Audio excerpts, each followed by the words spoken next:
Oh, you're hearing a funny buzz coming from your guitar, whether it be a humbucker or a single coil, and it's not making any noise, yet the other pickup is. Well, there's every possibility. It could be just a simple connection, Maybe like the one that got away? or quite simply, it could be, as we say, busted. You know, we also say the term gacked. We could also say that she's a goner. And others might just say, like Carol Baskin's husband, turn to shit. Let me sit you guys down. We're going to have a little bit of a chat. Okay, so we're looking at this beautiful 1950s style-esque sandblasted Strat that I built, as you may remember. So we're going to look at the defter pickups in this guitar. We're going to use them as the example. You're going to have a look at the two bobbin pieces that are just up there as I'm showing. And you're just going to make sure that the soled is looking good, which it should because it's a defter pickup for starters. And because your guitar is going to be mounted with, the pickup's going to be mounted with springs, you're just going to make sure that you're just going to wobble the pickup just so you can have a look at the copper wire that is being soldered to the pickup or ground to the pickup. You can also look from the angle that I'm showing right now. Just look at every angle you can and just make sure that it's looking, if it's looking all right, then chances are it's as good as it looks.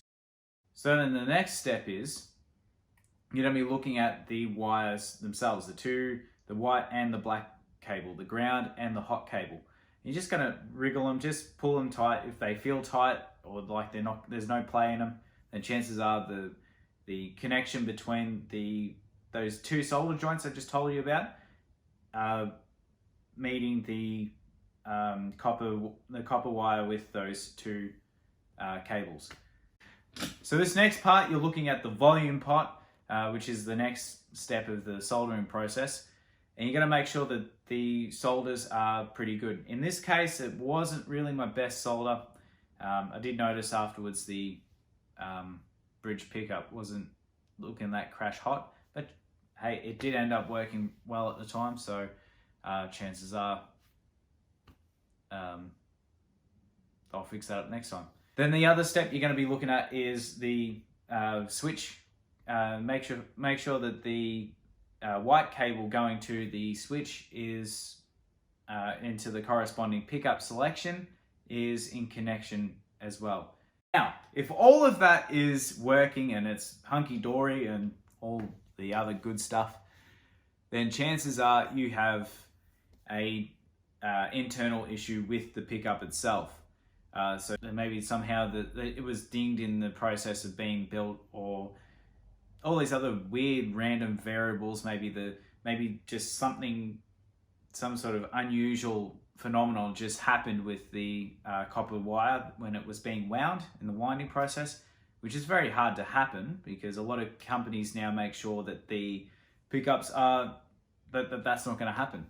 So that's also a possibility, and you can't eliminate that factor. So if all the connections are looking good, especially right up to the pickup itself, then I'd start looking at possibly you'll need a new pickup. But James, you're forgetting the main point. You also talked about humbuckers earlier. Yes, I am getting to that. In fact, I'm getting to that right now.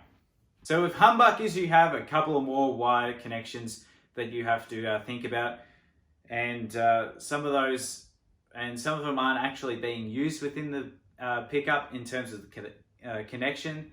Say you don't like doing the whole split coiling, tapping, or anything like that, then some of the connections aren't required, and I'll walk you through that right now. So with keeping in mind that the red and white wires don't get used, they get usually tapered off, especially by all the manufacturers who make humbuckers, including Seymour Duncan and Damasio.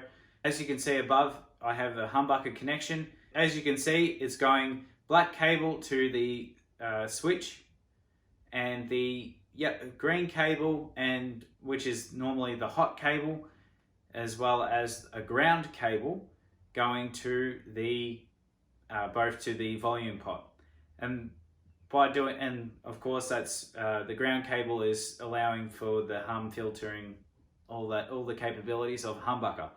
So think of a humbucker like a XLR cable, a balanced cable, versus a or a single coil pickup with just a hot and a ground cable. That's the other way to look at it. So it's just one extra cable to look at once you get down to the volume pot, as well as at this, and it's the same process as well. Once again, guys, thank you so much for watching this video. I love working on electronics. I love working on anything to do with guitars in general and all the techie bits and pieces. And thanks for watching, guys, and I'll see you guys around in the next video.